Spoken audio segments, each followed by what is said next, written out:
Hey friends, what's up? Derek here from Bomb Socks with more Bomb Bites, where we feast upon the words of Christ one bite at a time. So today in our verses for the week of John 14 through 17, I'm taking you down to that left corner where there are 4 amazing verses today that we're going to kind of pick through, and I'm going to narrow it down to one.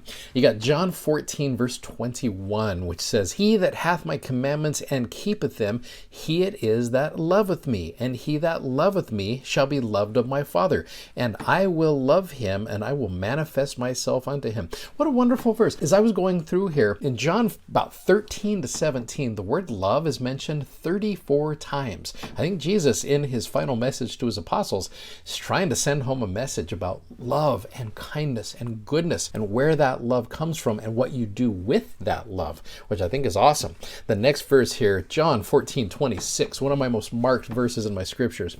"But the Comforter, which is the Holy Ghost, whom the Father will send in my name, he shall teach you all things, and bring all things to your remembrance, whatsoever I have said unto you." That's such a great verse. I love that one.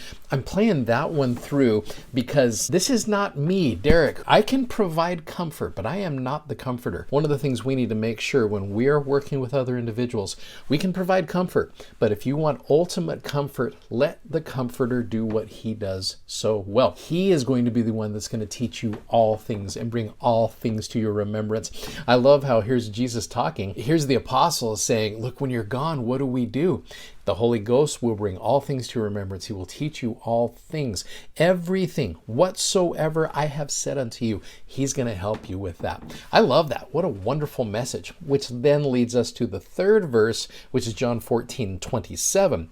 "Peace I leave with you, my peace I give unto you, not as the world giveth, give I unto you.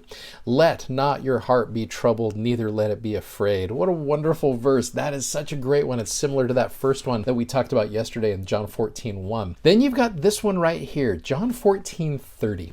"Hereafter I will not talk much with you, for the prince of this world cometh and hath nothing in me."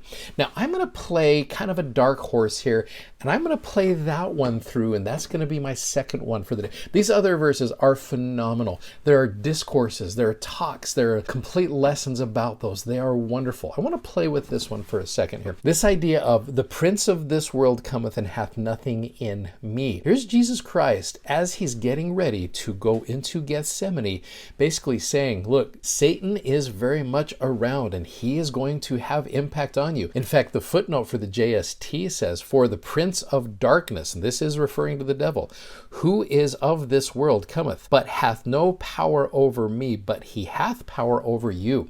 Now, one of the things I like to do whenever I teach this principle is I will show, like on a board, I'll write on a whiteboard, I'll write down, here's Satan and then us. Okay. And I will say, okay, who is more powerful, us or Satan? Now, we automatically want to go to us. Well, we have a body, we have knowledge and things like that there. I absolutely get that. Here's Jesus Christ saying, he's going to have power over you. And honestly, if it's just between Satan and me, sorry, my vote's on Satan. He's going to take me most of the time. So how do you get to a point where you are going to win in that battle? Well, what you do, and then I usually will write God and Jesus on the board, and then I will circle them and me together. And then I will ask the question, who is more powerful? Me, God, and Jesus and the Holy Ghost? Me and the Godhead together versus Satan. That is an unfair advantage every single time. When we connect ourselves to Jesus Christ, when we connect ourselves to the members of the Godhead through covenant. This is where you go back to that idea that was taught in verse 21 about how he that hath my commandments and keepeth them, he it is that loveth me. We're talking about covenantal love here. We don't just sit here and just say, it's one thing to just say you love someone. That's great. But if you love them, then you do what they have asked you to do. That takes you to yesterday's. If you love me, keep my commandments. So I think what Jesus is trying to teach here, look, Satan is going to be around. He is going to have influence on you. You connect yourselves to me, and he is not going to have power over you because he does not have power over me.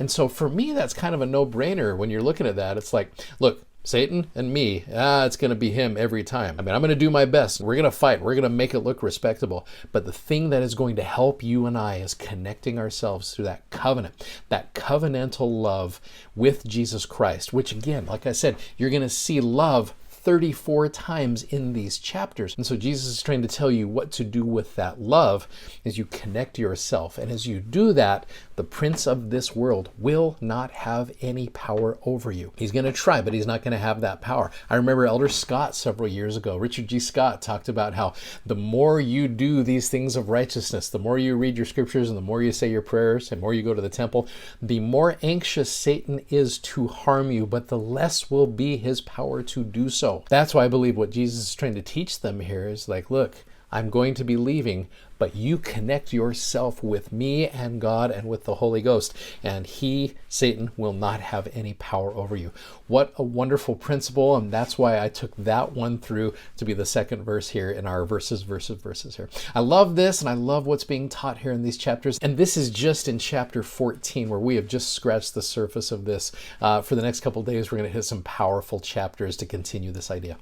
Thanks for watching, thanks for subscribing, and thanks as always for sharing. We are so grateful to you for doing that, and please check out our amazingly comfortable gospel themed socks at BOM-BITES.com. Godspeed, and we will see you. Take care. Bye-bye.